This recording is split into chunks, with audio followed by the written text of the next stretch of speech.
Sandeep Sabharwal joining us on the show right now. Sandeep, thanks so much for making time. Let's start with Avenue Supermarts and the entire consumption takeaways that we're getting so far. The auto sales data has been slightly better than expected. Avenue has started the numbers for the for the consumption, vertical, and it looks like they managed to beat expectations. So auto sale numbers were mixed. So I think some companies like Hero MotoCorp, etc., who are habitual in pushing out inventories hugely, there the decline was quite substantial. Other companies held on. Maruti and M&M did very well.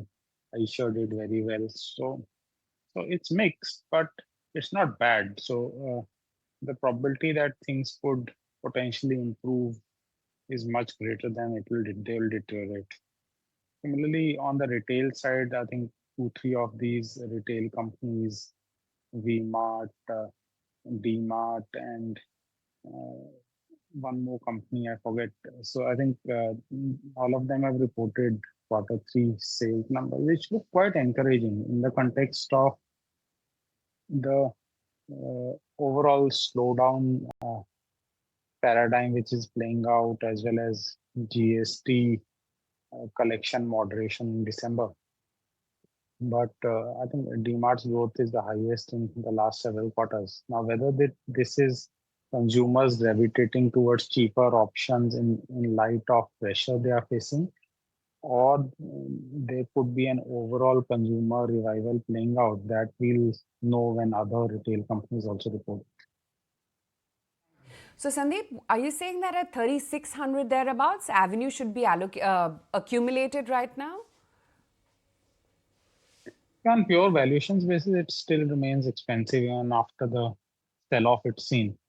But with this kind of growth number, potentially downside will now get arrested. There could be some upside coming through, because from a very fancied over-owned stock, it's become something which is sort of ignored stock today and not very well owned. So uh, these numbers are, if they are the first phase of sort of a revival cycle in the overall growth, and if they are able to revive growth to around between 15 to 20%, then there could be potentially some upsides. So, Sandeep, I'm just spending a minute here on Dmart again. When you say valuations are expensive, valuations would be expensive, Sandeep. Why? Because if the company is slowing down, obviously EPS would be less and P would be P multiple would look strong. Is it time to think contra when it comes to Dmart? The issue with Dmart has been that over the last few years, the kind of growth which was expected out of the company, that's not really come. And as a result, the stock continued to initially trade at 100, 120 price earning ratio. Then eventually, as people realize that the growth might not be as much as what they're expecting, now it's moderated somewhat. But I haven't looked at the exact EPS projection, but I would still think it remains at 70, 80 P even at these prices. So it's not really cheap. So to that extent, uh, the key then becomes that can this 17.5 go to 20, or it moves to 15, and those things will determine whether the stock can revive. But overall, I would think that given the liquidity in the stock, liquidity is limited, and uh, the fact that it's underperformed so much, there is a potential of outperformance. Sandeep, analyze the news for us, what it means. I mean, what does it mean? Trading volumes which were very high, where there were concerns centered around the fact that it had almost become like a casino. Trading volumes are down 20 to 30%, and they're likely to come down even further. So I think, Nico, everyone knew that these weekly options were just sort of gambling dens with the official sanction, because people were just randomly trading on near strike options, which were available ostensibly very cheap and playing for huge gains on both sides. So I think once those have gone away, volumes have reduced, and now from January, as the lot sizes move up, we could see further decline. So there are two parts to it. One, due to the measures, the volumes will decline. Second, because this fourth quarter of 2024, as it is, markets continuously trended down and most retail investors tend to play on the long side. In any case, due to the sentimental impact, there also would be an impact on volumes. So, how the overall volumes will plan out? One, there will be a structural decline because of these measures.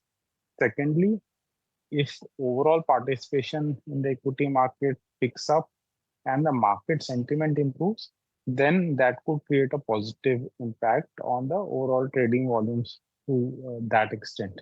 So I think there are pulls and pushes on both sides, but it's very clear that overall volumes will be much lower in 2025 versus 2024. Is this Contra trade for this year? I mean, last year, if someone would have said buy IT, turned out to be like this real great Contra trade. The world was talking about impact of AI, but those who took a leap of faith, believed in the potential of Indian IT companies, it's been a rewarding Contra bet. What is the Contra bet for this year? I would think that NBFCs could be Contra bet for this year, because NBFCs have underperformed significantly last year, especially in the second half, on concerns about issues around unsecured lending, tight liquidity, as well as several restrictions which RBI put on lending practices, etc. Now, most of those negatives seem to be in the price. And the NPA cycle this time is much more moderate than historical NPA cycles, and I don't see it accelerating significantly. So in that context, if we have to assume that the monetary policy is going to ease, liquidity could ease somewhat, then the probability that NBFCs will outperform banks is greater.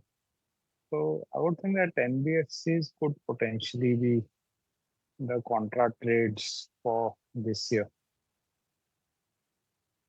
We're talking about NBFCs.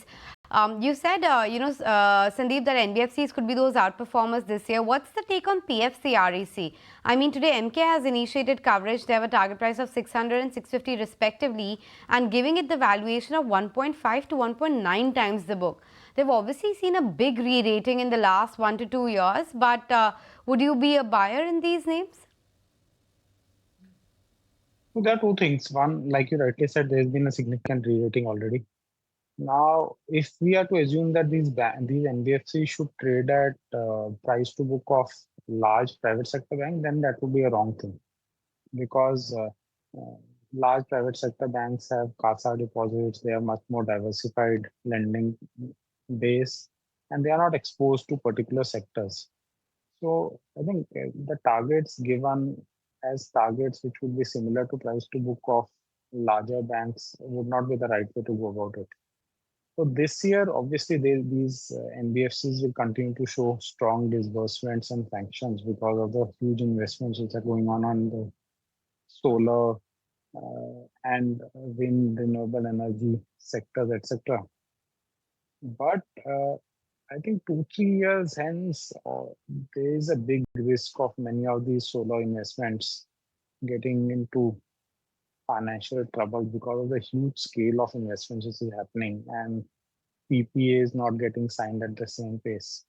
So near term, because those concerns will not be visible, stocks could potentially do well. But I see long-term concerns, and that's the reason I don't buy these stocks. Long-term concerns keep you away. Let's see whether in the near term they are able to do something special or not. Let's just get a closing comment from Sandeep. And I want to go back to that Bajaj Finance and NBFC point again. So Sandeep, which is a better stock for this year? HDFC Bank, which has consolidated for 3 years, is looking good to come back, or Bajaj Finance, which already is indicating that how next 3 years would be different for this NBFC because they are looking at green, clean, AI. They've essentially in their last analyst day with Sandeep spoken about all the buzzwords which could excite the market. Yeah, so the Bajaj Finance management is prone to making such sort of statements which actually does not impact the overall business too much, because everyone is doing what they are doing. It's just that they spell it out in such jargon which excites analysts. That apart, I think overall NBFCs will do well, and there's a greater possibility that after 3-4 years of consolidation, valuations moderating, if they are able to maintain the NPA levels at the levels at which they have maintained till now, and then it could be a outperformer along with all the other NBFCs. Now, other NBFCs are more beaten down, but then Bajaj Finance, in terms of NPA accretion or the NPAs which get reflected in the quarterly numbers, has done much better. So if you ask me, vis-a-vis Bajaj Finance versus HDFC Bank, maybe this year Bajaj Finance could outperform. Sandeep, just one more question before I let you go, and that's coming in on the hotels industry, because very soon you'll have, of course, ITC hotels being listed as a separate entity. What do you think it will do to the fate of Indian hotels? Do you think it will get more competition in terms of investors, and there could be a switch because Indian hotels has given great returns already? Or do you think great prospects lie ahead for Indian hotels too? If you look at the total market capitalization of hotels in India, it's so low. So I think there's no competition per se. But the only thing is that whether this demerger could be value creative, because under the entity of ITC hotels is something which has grown, but the focus has not been there on profitability so much. So if they can improve their profitability, then it could be something which could generate wealth for shareholders. So I think that increased focus post demerger is the key monitorable. On that note, we'll let you go. Thanks so much for joining us today. But if you like this video, then like, share and subscribe to ET Now.